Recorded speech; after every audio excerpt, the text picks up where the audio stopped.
Welcome into the Three Mile Podcast. I am John Kurtz. You know Cole Manbeck and Derek Young. They're with me here as well. We've got a mixed bag, I would say, today of things to discuss. K-State basketball recruiting still red hot. The Wildcats seem in very good position with Antoine Davis, one of the highest profile transfers out there right now in the portal. They've secured the services of Cameron Carter.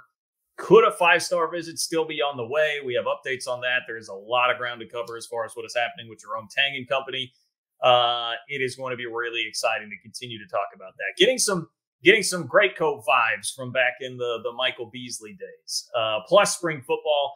K-State did not have a spring game, but spring football is wrapped up now for the Wildcats, and DY has certainly had his ears to the ground as far as that is concerned. Don't forget about that little old football team that we have here at K-State as well. So excited to get into everything here. Before we do, let me remind you, KCSN is brought to you by 360 Vodka Holiday Distillery.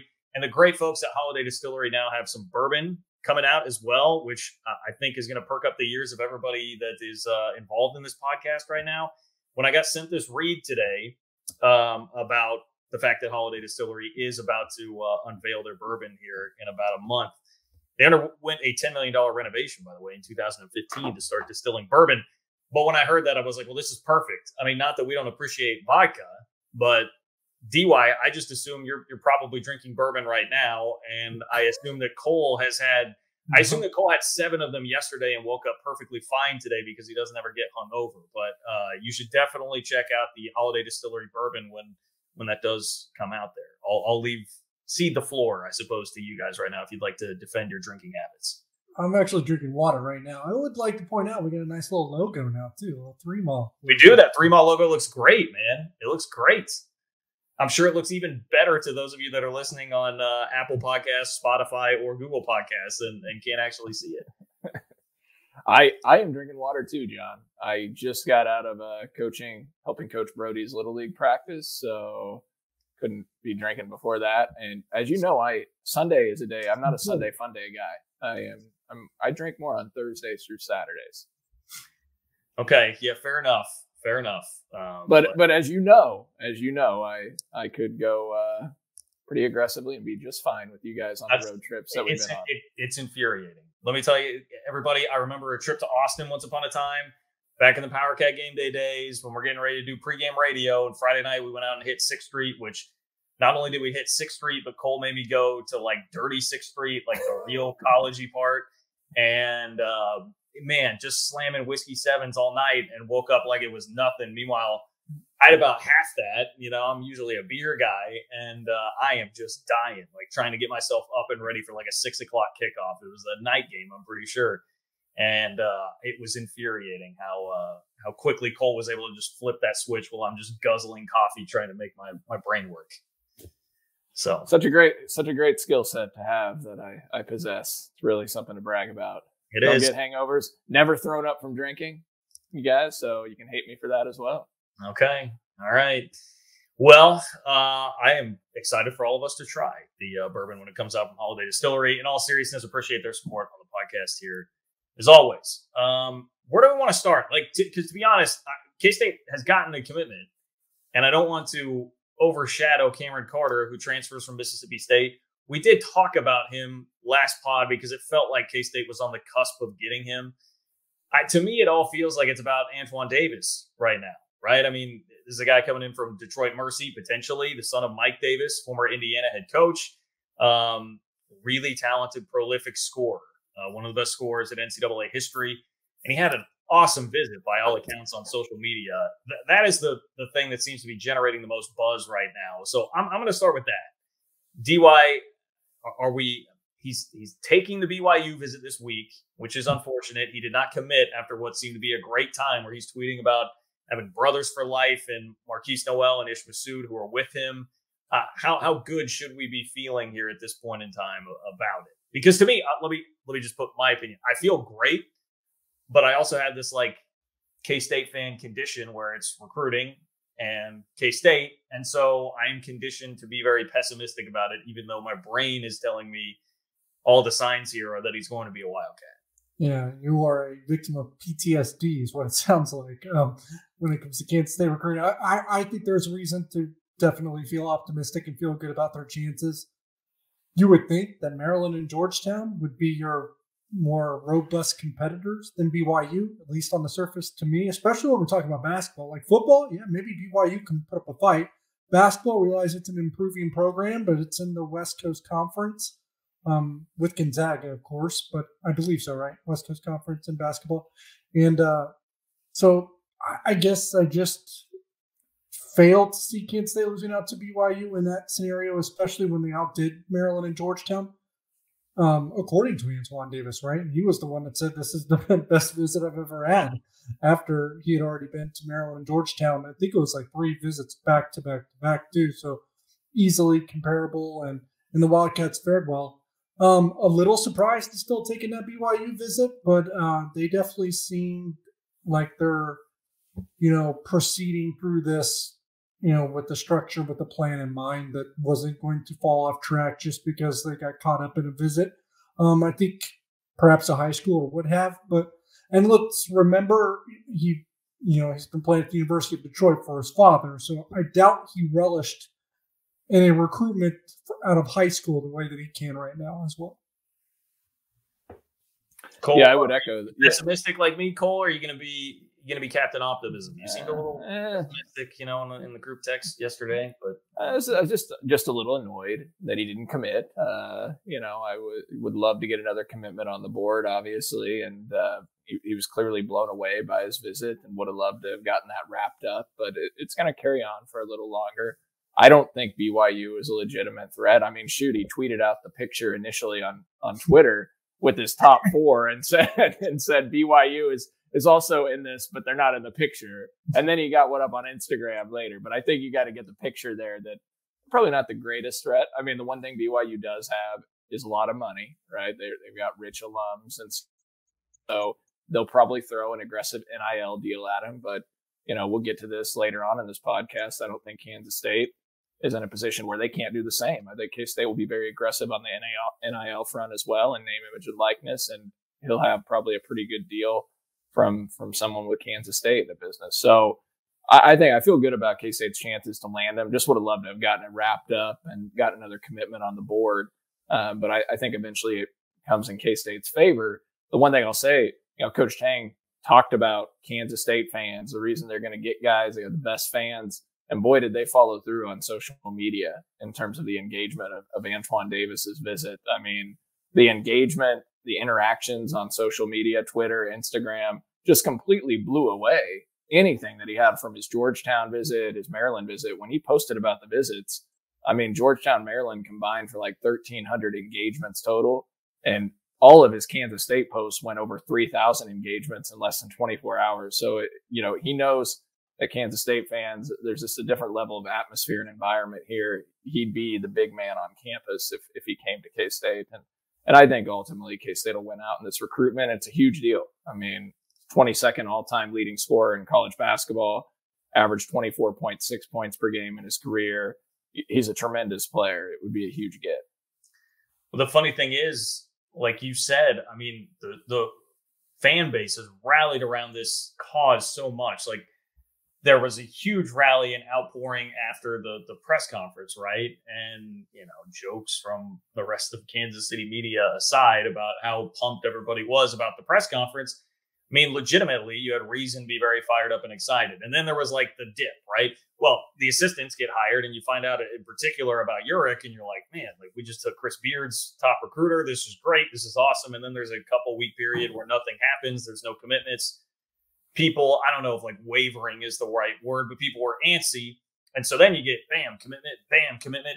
And now you're hearing about this high profile transfer in here. You're hearing about maybe Perry coming in a 5-star for a visit here in a couple of weeks. And everybody just rallied behind this as much as possible. Almost too much so because Marquise Noel was having to delete tweets about, trying to organize fans together, like rally them together to go out and see Davis when he was here in town. But clearly it worked, right? Clearly the effect was still had here with the fans and what they're able to do. And it seemed to make a big impression on him.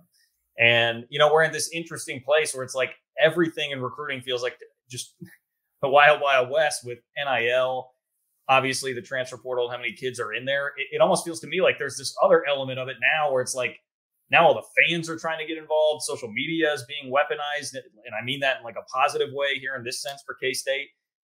It's taking advantage of one of the things that K-State does have, which is an extremely loyal and passionate fan base.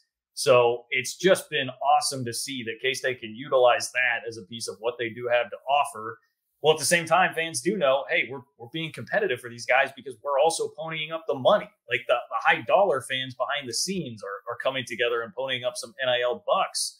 So everybody just feels like they're doing what they can and like pulling in the same direction right now, which, God, I mean, it feels like it was 5 years ago. Cole, it was not that long ago that we walked over to Sprint Center, the artist formerly known as Sprint Center, a couple blocks away from where I'm sitting right now and watched Bruce Weber lose to West Virginia. That feels like it was 5 years ago, and that was like 5 weeks ago. But everybody is really pulling in the same direction on this thing. Yeah, no, it's great to see. It's great to see the interactions with the fan base and how engaged and truly locked in they are in supporting the staff and doing everything they can. The fans are clearly bought in. It's a great thing. I'm sure the coaching staff really appreciates it as well. And, on the NIL front, I mean, Kansas State can be a major player on the NIL. And DY, I know you'll probably have something to jump in with this as well, but I think a lot of people forget, Kansas State alums and donors have a lot more money than people realize. And, maybe K-State fans are just a little more modest with it and how they present themselves, but there's a lot of money when it comes to K-State. All you got to do is look back over the last 11, 12 years, all the facility projects that K-State's done. I actually wrote them all down earlier today. $326 million in facility projects for athletics that K-State has done over the last 11 years. You go back to the basketball, the Ice Family Basketball Practice Arena, which was $20 million. And the majority of these were raised by private donations. I mean, K-State doesn't have a lot of debt on the books. They have funded this through private donors. And when it comes to NIL, K-State has a lot of donors that are willing to support that. And they're stepping forward. We know K-State's gotten a lot of large gifts or toward the NIL collectives that that fans and alums are stepping forward with.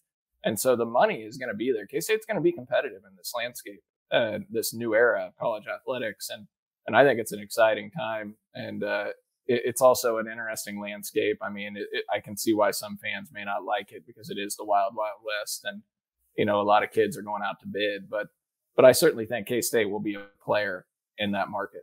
Well, can I make one quick point on NIL in general? Because Cole, it feels to me like now John Curry was a great fundraiser and deserves a world of credit for everything he did to raise all the money he did for those buildings. And they got, as you just outlined, a ton of money. As much as people hate NIL, and I am not nearly in like the panic mode that a lot of people seem to be, K-State's going to get left behind. All these schools are going to get left behind. I just think we don't. It's just so wild right now. I don't think we know how this thing is going to settle. Something that seems apparent to me here is like, especially if you have a charismatic coach that can come in and be the closer, which is what I've been told is what's happening right now with Tang and securing some of this NIL money. If you're a donor, like if you're coming to me, if I'm rich, okay, say I'm Elon Musk, right? I've got my $40 billion to throw around. Instead of buying Twitter, I'm going to help out K-State. If you come to me and you say, hey man, you can literally like give this to Rodney Perry, or you can give this to whoever, like to bring them in. Michael Beasley is out there. You can go bring Michael Beasley in. Like that's more exciting to me than thinking like, oh, hey, I'm going to put this money in a pot that might go into the next West Stadium Center. I don't know. Isn't that a part of the psychology here that people can look at this and see like a more instant impact with the fact that they can give money and all of a sudden secure the number 22 all-time score in NCAA history?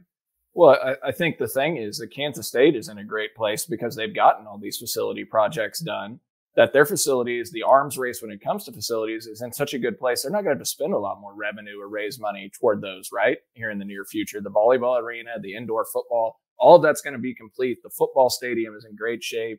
They got the Ice Family Basketball Arena. They have all these things in place now.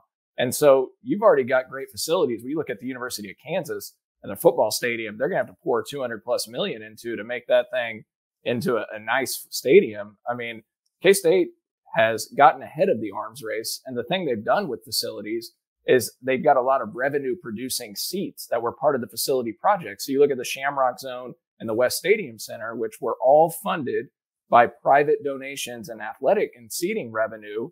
And through those donations, that you've got revenue producing seats through those seeding capitals, the donations required to get them. So it's going to be constantly year over year producing compounded revenue. And that's a great thing. And when it comes to the NIL front, John, I think that's going to be the next thing is, are you going to start seeing people get caught up in the facility arms race, or is it going to be the NIL arms race? And I think that's what we're going to start to see is more money being directed toward paying the player and getting more talent than focusing on the facility. I mean, you don't need a bunch of barbershops in these athletic facilities, right? And all the fancy bells and whistles anymore. I think it's more about, I think these kids, instead of having that type of facility, would rather make a couple $100,000. Of course. Right? That would be what I would want. Buy their own barbershop. Right. The evolution of what NIL is and will become will be an interesting thing to watch, because at some point, and I don't know how drastic it'll be, there'll be a market correction. There will be some that get buyer's remorse. Not all. There's a lot of players getting a good chunk of money right now. Not all those players are going to be good. Not all those players, as we're also seeing very prevalently, are going to stick with that school. So that's just going to be an interesting item to watch, and what that market correction looks like if some folks get a little bit more protective of, paying someone for NIL purposes. And obviously there's a transaction involved as well. But on the flip side, it is interesting that folks were worried about that it would create more of a gap between the haves and have-nots. I think there's an argument to be made that it might be closing that gap a little bit, just because, I think there was a group of programs we all know by now that were more willing to do it even when it was not legal. And now that it is legal, I think more programs are showing a willingness to, find ways to have players be compensated. Obviously that's through NIL, even though it might be creatively through NIL. And I think that's why you're kind of seeing, coaches like Bill Self, Nick Saban, Lincoln Riley speak out against this, because it is interesting what coaches are speaking out, because those were typically the coaches that we could probably assume might have been in that kind of business before that business was okay to do. And I think they're seeing that maybe they don't hold that same competitive advantage as they once did. I think that is one of the most salient points that we made so far. A couple of things here. One, I totally agree with that. Two, I realized I keep mixing up Rodney Perry and Julian Phillips, which is not a great move on my part on a number of fronts. So my apologies for that. But it's so true. Like when I saw Saban, and I saw Self's quote about it as well. And this is like Bill Self, who, by the way, is supposedly getting a visit from Tyrese Hunter of Iowa State, who's one of the most sought after players in the transfer portal of this cycle. He did speak out kind of saying like, I don't know about this. And you can say, hey, it's from the goodness of their hearts that they're doing it and real concern about the state of the game, right? And the health of the game. But like, come on, really? He was on an FBI wiretap as doing it years ago. Exactly. Like, what are we doing here? Like, no, man, these guys care about what's good for them. And if those coaches are coming out and saying that, I think, and it may not even be that the gap is totally closing right now. It may just be like this fear of the unknown, but that to me still accentuates the point. Like, we don't know what the market correction is going to be. We don't know what this is going to look like eventually. And before we get into Nigel Pack getting $800,000, right, for 2 years to go to Miami, I think the more prevalent point as it relates to K-State right now is just the emphasis. And Cole, I guess you can say what you want to. I kind of alluded to some of this, and I have heard some of this as well. I feel very good about the position K-State is in from an NIL standpoint. And so at least like right now in the short term, I feel like K-State's going to be as competitive or more competitive in the recruiting space than they ever have been because of that. And then long term, I don't really know what to expect. I think there will be some corrections. I think there will be some people looking around like, wait, what's my ROI on giving up $800,000 for 2 years of 17 points per game on a bad basketball team? I think there will be some of that, and we just don't know. We have no idea where this is actually going to end up. So I just spare me the gloom and doom, at least right now, because of the position I feel like K-State's in and the unknown of how all of this is going to play out eventually. Yeah, could safely say that we know between all of us that Kansas State's got millions of dollars at play when it comes to NIL in terms of commitments from donors that are willing to give. So, I'd hate to give a dollar value on it now, but it's in the millions. It's not just 1 million or 2 million. It's several $1 million that Kansas State has available. And I say Kansas State doesn't have an involvement necessarily. It's through the collectives, right? Through the collectives and independently done there. K-State's not a recruiting inducement. Right, exactly. So K-State is in a good position. And to what you guys have alluded to, we don't know how this thing's going to shake out. To what DY talked about earlier, completely agree. I think there's going to be some return on the investments where kids bust all the time. I mean, these kids coming out of high school, these 5-star recruits, there's going to be a lot of busts. And how will donors feel when they give $1 million to a kid and they don't really get that return on the investment? Are they going to feel burnt on that? I think the other aspect of it is those donors that do give that money, I mean, they're going to want their guy to get some playing time, right? And to see him producing. It's better for the brand and the business, right? If you're giving $1 million and that guy's not getting on the field or getting on the court much, it's going to be a very interesting dynamic for the next couple of years. The same thing with the transfer portal. We see these outrageous transfer numbers right now, but I think that'll eventually cool off because I think a lot of kids will realize the grass isn't greener. I haven't had a chance to read the NCAA article, the report that came out earlier today, but it looked like a large number of kids ended up not landing anywhere that ended up in the transfer portal over the last couple of years. And I think a lot of these kids think that they're going to end up going to other Power 5 schools, and then they get hit with a reality check that they might not be as good as they thought. And, then try to go back to their old school and they don't have a place for them. And so I think eventually the transfer portal will cool off too. And we won't see these egregious numbers in terms of 1,400, 1,500 kids in the portal. Well, at the risk of this turning into an entire pod about NIL, I'm going to steer it back to where we're at right now with K-State, because I know that's why most of you are here.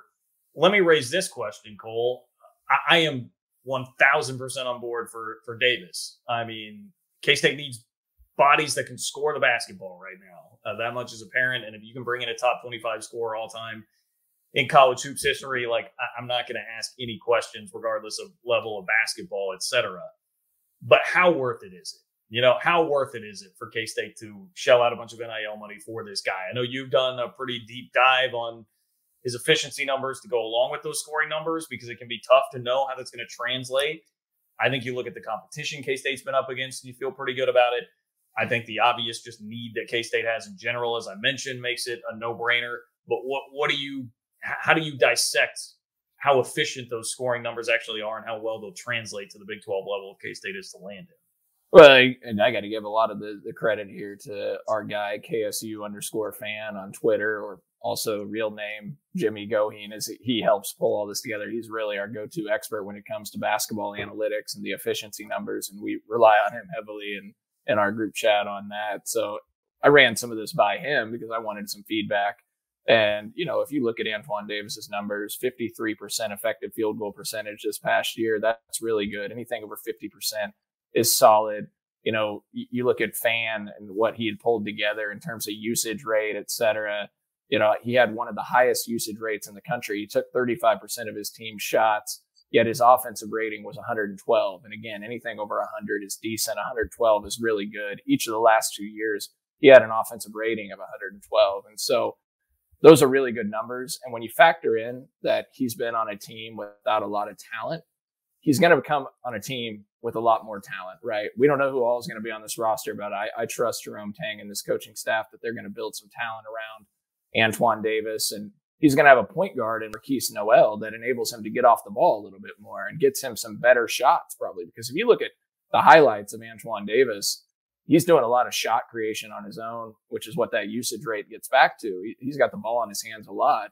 And as a result, he does have a higher turnover rate, but he might be able to play a little more off the ball with Marquise Noel, who will get him open shots. And then the other talent that opens things up for him, he'll get better looks. And this is a guy that already shot 37% or better from three each of the last 2 years and has made almost 500 threes in his career. He's a good shooter. And he'll probably get better looks at Kansas State. Now, the defenses they play will be tougher, but he has done it against good competition in their non-con games and against top 100 opponents. Notre Dame, Michigan State. You look up and down Clemson. There's several teams, Power 5, Power 6 level teams that they've played that he's performed against. So it's a really good player, very much worth it. And they need a veteran guy to come in to help with the scoring load. I love the upside of Jerrell Colbert, love the upside of Cam Carter. I think they're both going to produce this year, but they need a guy that's a 4th or 5th year guy. They need a couple of those dudes that are experienced and been through it to come in and give them some shot making ability. So I don't know if I could put a dollar number on it, John, in terms of NIL value, but he's very much worth bringing in. And that's why you get the K-State is really throwing the kitchen sink here at him to try and get him under wraps and get this locked up. Yeah. All in as they should be, because you need to create momentum within the program next year because of the circumstances right now. I think there's less tolerance for longer rebuilds, and I understand the coaching staff has said, like, hey, we're not, we're trying to do this the right way, build it the right way. I think you can basically be doing that well at the same time, still improving your current roster in a situation like this. And they've done so obviously with adding Cam Carter. This is a guy that I feel like maybe getting lost in the shuffle a little bit, because Jerrell Colbert, was a top 25 player nationally at one point in time. He was the first commit that K-State got. There was a lot of excitement there. As soon as Carter committed, everybody kind of started drifting back to Davis. It's like, hey, Antoine Davis is coming in. There was the Julian Phillips stuff. Like, are we going to get a visit from this 5-star kid? I don't think people should be overlooking Cameron Carter, DY, because I love what he brings to the table potentially with his game, especially if they do land somebody like Davis that can handle all the scoring. And then you get a facilitator, just a dog, like a guy that can really defend and do a lot of the other things for you, a point guard. Yeah, and there's a case to be made that Cam Carter, there is some crossover there. Not crossover, I guess similarities to when Baylor got Davio Mitchell out of Auburn. Like, he was a guy that had played, I guess you want to say, in a lot of games, but sort of sparingly, and wasn't overly productive, but the upside and potential was there. And then really long athlete. Cam Carter's going to help out probably the most on the defensive end, but he's someone that can do a lot of different things for Kansas State. And I know there's the excitement about Jerrell Colbert because what his recruiting ranking once was. I know it wasn't an extremely productive player, but Cam Carter was more productive at Mississippi State than Colbert was at LSU, and it wasn't even close. And even in the first month of the season, or maybe first 4 or 5 games, people were saying, this Cam Carter kid at Mississippi State they might be onto something in Starkville with what he was able to do in that first month or almost first month. And then he sort of got lost in the shuffle for whatever reason. Things really went downhill at Starkville I think what Ben Howland was the coach. He eventually got fired. So it just seems like someone that probably was almost the victim of circumstance in Mississippi State and probably could have been a lot more productive if not for the situation. And I know we said that about Jerrell Colbert too, so we're definitely looking at this as a glass half full situation. Don't get me wrong. We did the same thing with Jerrell Colbert. But in ways, I think there's more reason to be excited about Cam Carter than even Jerrell Colbert. I agree. Cam Carter's going to produce right out of the gate. Just because of his dynamic defensive ability. He's going to be a lockdown defensive player. He's long. He's 6'3", and he can get to the basket. This is a kid that's really athletic. And he's also a good distributor from what you've seen on high school highlights, tape, and his limited highlights at Mississippi State. And I just don't take a lot of what happened at Mississippi State because that roster was a mess this year. And the situation that unfolded was a bit of a mess. You suddenly look, if you go through his game logs, midway through the season, he suddenly gets back on the court against Alabama. I can't remember if it was at Alabama or not, but he scored 15 points in that game. And that was after he hardly played for a month. And then he gets back on the court and has 15 against a good Alabama team. So, yeah, I think he's a very talented kid. He was the number 114 player in the country in 24/7's composite rankings for the 2021 class. So this is a kid that historically K-State fans would be ecstatic over getting because, he's a very talented player. He'd be one of the most talented players in terms of recruiting class rankings that Bruce Weber brought in. And Bruce Weber had some success with kids kind of in that ranking category. You think of Dean Wade and some others. So I think K-State fans should be really excited about Cam Carter. I think this is a really nice addition, a guy that's really going to work hard, give it his all on the defensive side, and is a longer guard that, to that point DY made about Davio Mitchell. I'm not going to say he's going to be a top 10 NBA draft pick like Davio Mitchell was, but Davio Mitchell is an elite defender. He was a Big 12 Defensive Player of the Year, and a guy that really got better as a shooter at Baylor. He became a very good shooter from three. And Cam Carter, not a great shooter at the high school level and early on at Mississippi State in his limited opportunities, but I think he's a guy that can probably get to 35% from three, and you would love that. You would take that in a heartbeat. And Davio Mitchell, also someone that was, similar numbers, I think, like Cam Carter at Mississippi State and Auburn. Not saying that they're the same player, but, something they've worked with before. They've went this avenue before. Yeah, under 4 points per game. You can see the blueprint, a lot of the blueprint that was there at Baylor, you can see some of that starting to take shape and come to fruition right now at K-State. Okay, as far as Julian Phillips is concerned, 5-star recruit, Link Academy, the link, no pun intended there, being that there have been rumors, whispers, whatever you want to call it, about K-State potentially hiring Rodney Perry, who was the coach there. How confident should we be? Because there has been, I would just say there have been conflicting reports on what is going on with Julian Phillips' recruitment. He's one of the highest rated uncommitted players still left in that class. Some chatter is he going to just skip college altogether and not go that route? Is Auburn an overwhelming favorite? Will he even make it to the first week of May when we had thought was going to be the time that K-State would actually get a visit here? How do we try to sort some of this out, DY? Yeah, well, initially when we discovered the link between the two sides there, we were kind of under the impression that it wasn't going to have a substantial impact on that particular recruitment, that being a 5-star Julian Phillips. And I still think it's probably a recruitment that's more touch and go than hard and fast. I mean, the reports that come out, they do come out, and then they seem to be, just a little bit different even hours later. So there's probably going to be some more twists and turns along the way. I think the most consistent rumbling associated with his recruitment is probably what's more correct than anything. That would be my assumption, and that would be Auburn, right? I think that's been the most consistent.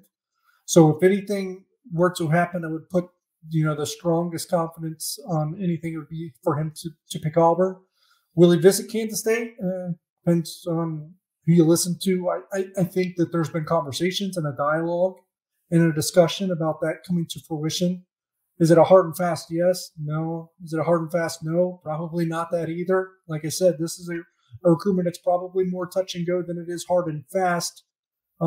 Could it end up somewhere not in college basketball? Probably. There probably seems to be that avenue available to him that he wants to at least consider as well. At the end of the day, I think the most consistent chatter is probably what is the most truest, and that's probably that Auburn is definitely the leader. Yeah, I would agree. You see a lot about Auburn. I think I would just like to see the visit actually happen.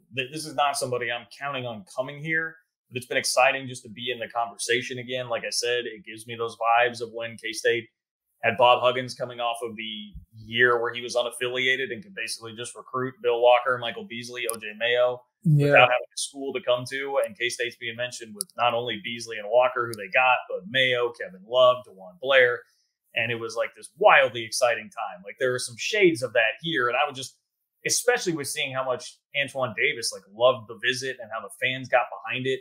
If you could just get the kid in on a visit and we could at least see what it would look like to have a 5-star kid there on a visit and see everybody rally around him like that. I really want that selfishly, even if you don't wind up landing the kid, to maybe open some more eyes, and see hey, we can impress a 5-star kid, even if Auburn had this huge lead and winds up landing the dude.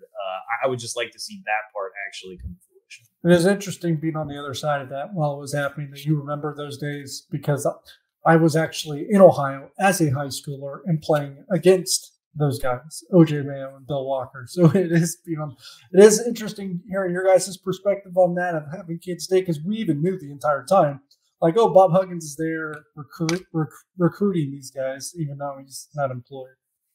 Why didn't you get a scholarship? Well, I got dunked on by Bill Walker. That should have been. He should have gave me his scholarship.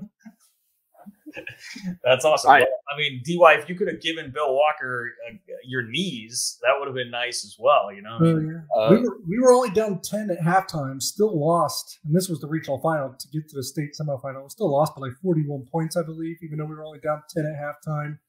And if I can remember correctly, and that was North College Hill High School in Cincinnati. They won the next game, which was the state semifinal, by over 80 points. Woof. DY, haven't you torn one of your ACLs or both? Yeah, I tore one in middle school. Okay, all right, never mind. Clearly, John doesn't know about your knees. See, that's how good of a friend I am. I know. I knew you had a bad knee. So, no. Look, to your point, John, about Julian Phillips, just getting him on campus. Talk about the social media engagement that we saw for Antoine Davis, and you can probably triple it for a 5-star kid and a top 15 player in the country for Julian Phillips. It would be great just to see how they would interact, how much they would blow him away in terms of he'd be the big man on campus for sure that weekend. Now, the interesting thing, DY, about when his visit, if it does occur on May 6th, that is also the weekend, right, that 5-star Layden Blocker is taking his official visit to Kansas State. A kid who we just saw, right? 2023 kid. 2023 kid, correct. And a kid who we just got a report on today that is going to take an official visit to Kansas in June. So this is the big fish that Kansas State's now swimming against, is they got a kid taking one of his 5 official visits to Manhattan that's going to take an official to Kansas just a month later. So, I mean, K-State is in play for some serious talent. Yeah, I mean, that's fair to say. He's from Sunrise, so just kind of building that bridge between Kansas State and Sunrise, obviously not a bad thing. I don't know that there's really ever been that bridge or comfort level between Kansas State and Sunrise, but it would probably be an advantageous thing to have. Yeah, there's talent, major talent coming out of Sunrise every year. Buddy Hield is the one that immediately jumps to mind, but I don't know. Does anybody else have other Sunrise guys? Who was Marvin Clark? Michigan State got a few. Was that Marvin Clark? Tum Naren, but I don't know how good you consider those guys to be, but they are always shipping off guys to high level programs. Yeah. I was thinking of Tum John as well. Okay. I mean, he was just a really good defensive player, not much of a scorer, but solid player for Michigan State. And Marvin Clark, you're right. Yeah. I digress. Either way, you're right. I mean, that's a great point. Blocker, I don't even know that much about. I haven't familiarized myself enough with him, but seeing that earlier today, it was like, Kansas is coming in after this kid. He's a 5-star kid. He's taking a visit to K-State. Like, it is unbelievable the world that K-State is in right now compared to where this program is at a month ago, a month and a half ago, etc. One last thing on the basketball front. So I think this has been something very interesting for me to watch, the reaction to Nigel Pack going to Miami. And it's not just that he went to Miami, it's that we found out he gets this 2-year, $800,000 deal to do so. I have seen a wide variety of reactions to this. It didn't do much for me because I think, and this is where it's like, if you're connected like us, I mean, like we knew, like Nigel Pack, he was not coming back. Like that was a pretty ugly exit. He was not coming back. And through virtually, seemingly no fault of Tang or this coaching staff's own, it was just not going to happen. So I had just written it off. It was like, look, he's a high-profile transfer. Like something like that's going to happen. Like that's what the environment is. He's going to be gone somewhere else. I think he kind of messed with folks on social media a little bit in the 24-hour period leading up to his decision, which may have stoked some of these flames as well. But I don't know. I have a hard time giving this much other than just like a shoulder shrug. Like, yes, okay, Nigel Pack's options were stay and play for a new coach with virtually none of your teammates that were still around, like maybe just a couple, and none of the coaches that you came to play for at K-State, where you were getting money last year. I mean, getting a substantial amount of money last year, but not $800,000. Or you can go live in Miami, play college hoops for a team that just went to the Elite Eight with a pretty good coach, and oh, by the way, make $800,000. Like, of course, that was the decision. I don't know. It just, to me, it was more of a nothing burger, and it seemed like there were a lot of visceral reactions from a lot of people over what happened. I think my only reaction would be, I assume that I can't speak to every situation that was on the table for him, but I assume that he was probably going to have a lot of money available to him regardless of where he went. And I just would imagine him going back closer to home. Now, maybe he can turn down the beach and everything else that comes with the situation at Miami, but Purdue, I guess I'm just more surprised that that was the choice and not someone like Purdue. Well, fair enough. But I guess as like a K-State fan, I don't know. Like, who cares? Yes, I would have guessed. I didn't think he was going back to Manhattan. Yeah, like as long as he's not going somewhere in the Big 12 or coming back here, like whatever, he's gone. Or Illinois, right? Or Illinois. Yes, Illinois. Yes, Illinois would have sucked as well. That would not have been fun. Yeah, I mean, good for Nigel Pack. I mean, look, getting $400,000 a year, I don't think any of us would turn that down if we were offered that and to live in Miami. The only thing I do find interesting, and maybe some of the dangers of this, is having that publicized of how much money he's going to be having, and he's in Miami. I mean, there's a lot of people that can take advantage of him when they know how much money is in his pocketbook and his bank account, right? And he's on South Beach. I don't know how I feel about college kids and that being out there and being promoted so heavily. Yeah, I would agree with that. You're probably making him a target of a robbery at that point too. You're putting it out there like that, and also the target of, I mean, we've seen it before, some fan unhappiness. I mean, he's going to see that dollar figure probably in mean tweets to him by Miami fans when he has a poor game, because now there is a certain expectation that comes with that compensation that you're going to be automatically owed. I also do wonder, you go to Cameron Indoor Stadium and you're going to see some signs about all that money you made too from opposing fans, because now they know how much you're making. And I guess that's just going to be a new world that we're just going to be exposed to. And I wonder what those like side, I don't want to say unintended consequences, but just side reactions will be like. But I do think that it probably would be best if like the concrete amount would not be out there, just because he's probably, at least I was at that age, still learning what to do with that money. So having everyone know how much I make is probably putting me in a little bit of a muddy situation. The social media pressure from all 800 Miami basketball fans that exist is going to be extreme. Well, you took the opportunity to make a joke. I was going to say, hell, Cameron Indoor, they could just go borrow the money guns that Bill Self had lying around for Snoop Dogg when he came in the other day. So they could just shoot money at him with those things. I don't know, maybe the acrobatic dance team is there too. That seems very Miami-esque. Another interesting angle out of it, and not that it's like a concerning one, but it is funny that it's a contract, like the multi-year contract when he's technically declared for the NBA draft right now. Like college basketball is kind of a mess. I mean, it is definitely kind of a mess right now. I can't really argue too much with that. I guess I just in the end view it like, and I don't mean this to come across like mean but it's not my problem. I like Nigel Pack.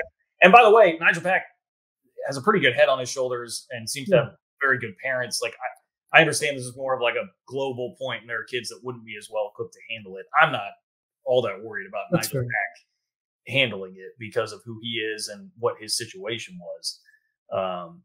I don't know. I just very quickly removed myself from Nigel Pack hearing about how ugly it seemed to be when he was on his way out the door at K-State, or at least just, some hard feelings on both sides of the deal. So it was like, look, he's not coming back. I just had detached myself pretty completely from that situation.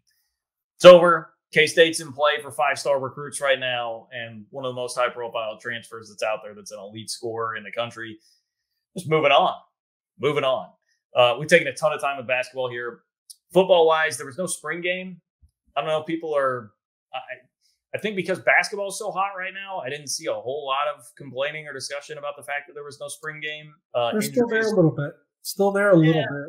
Injuries play a large role in that. And look, I will level with the everyman fan a little bit here and say, like, it's kind of a bummer. Like, I would have enjoyed a spring game. I want whatever morsel of football you can give me at this point in time. But there is also the element of the way it goes now and the way spring games are presented now. And we saw all over Twitter, the comparisons of USC's crowd versus Oklahoma's crowd. And people are just being very judgy about the crowds and how you do it up.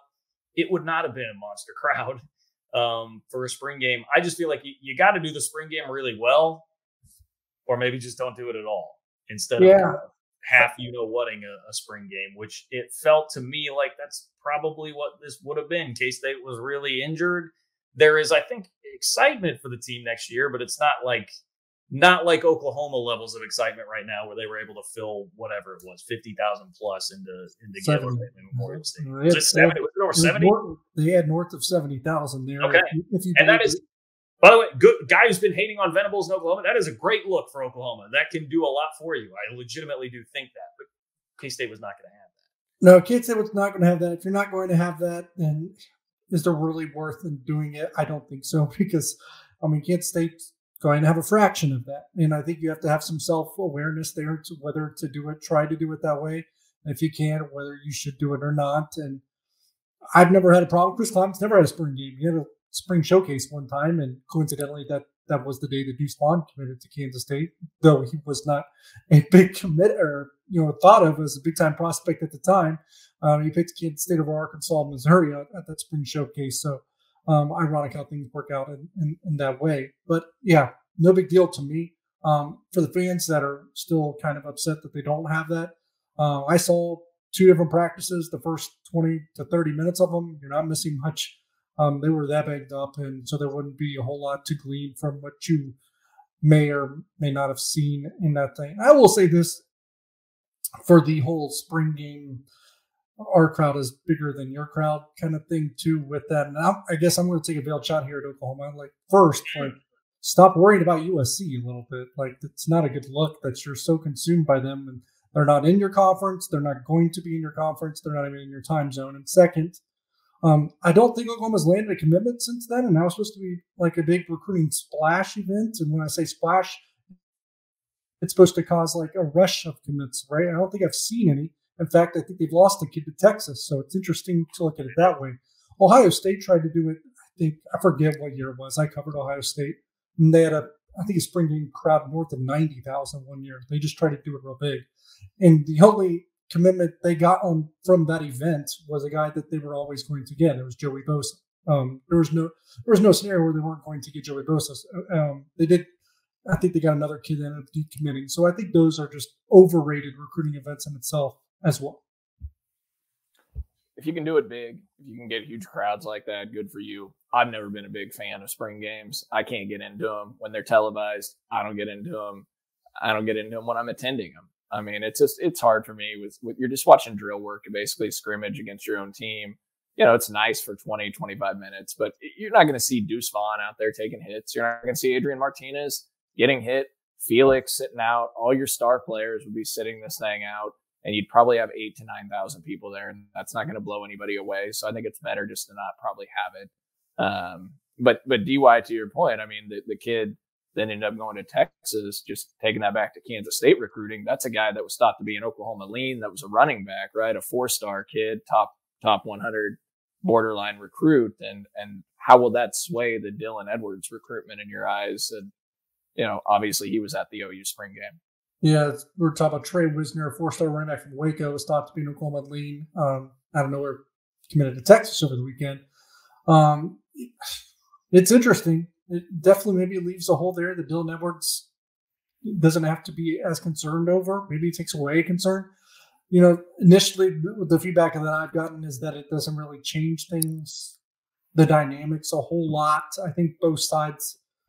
Tell you what, I feel like Kansas State's probably feeling pretty good about their chances, probably better than I do.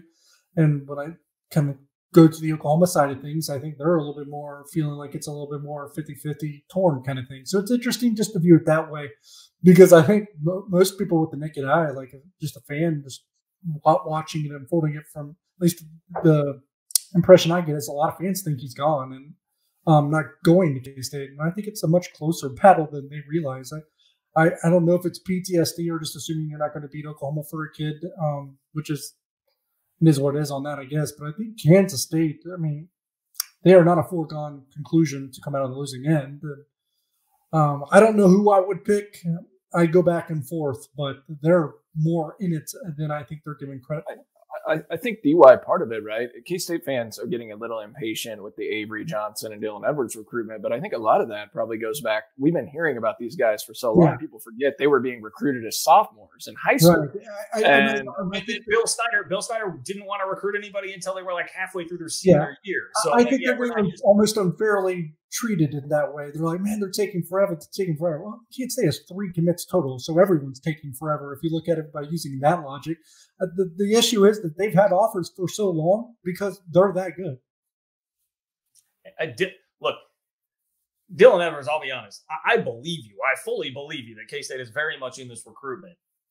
I do not expect him to be in purple and white. I've seen too much of it for too long. Basketball, at least, look, it's a new staff, and these are guys that, I mean, they're doing things recruiting-wise we haven't seen already in a long time. I think Chris Kleiman is doing a fine job. I have a lot of high hopes for next year. I think recruiting is clearly getting better, and they feel like they're close to turning a corner. I'm going to have to see it to believe it, man. We went through 2020 where they had that monster class in Kansas, and I know that was early on, but it was like, we heard great things about where they were at with Turner Corcoran. We heard great things about where they were at with Kai Thomas. Like, neither of those things actually turned and flipped. And it feels like these are the same kind of battles and situations here. And Avery Johnson, I am more optimistic about than Dylan Edwards for sure. I have seen this too many times. I've seen this. You're going to have to show me a different movie. You got to swap it out on the projector and show me a different movie before I can legitimately believe it. And I think that is fair skepticism to come by right now, to be honest. No, it is fair. I will say, I think it's also fair to say they've already turned the corner in some ways, just by defeating Iowa State, who they were losing to on a consistent basis for a bit, by defeating Iowa State for both of those kids from Wichita already, and Wesley Fair and Willie Encino. It's a step. That's a big step because you got to beat the Iowa States of the world. And then on the Avery Johnson front, DY, big news today. I mean, you alluded to it with your good GIF of QB Domino's tweet, I believe, on Sunday. But we saw some news of commitments to other programs in the Avery Johnson hut. They got a couple quarterbacks committed, so that increases the likelihood even more for Kansas State. You got to like that, right? If you want to hit on that a little bit. Yeah, the dominoes are certainly falling in their favor. I mean, I think they were trending very, very well for Avery Johnson already. And Kurtz, you alluded to it. And you were optimistic on it, so that means they've definitely been trending in the right direction for a while.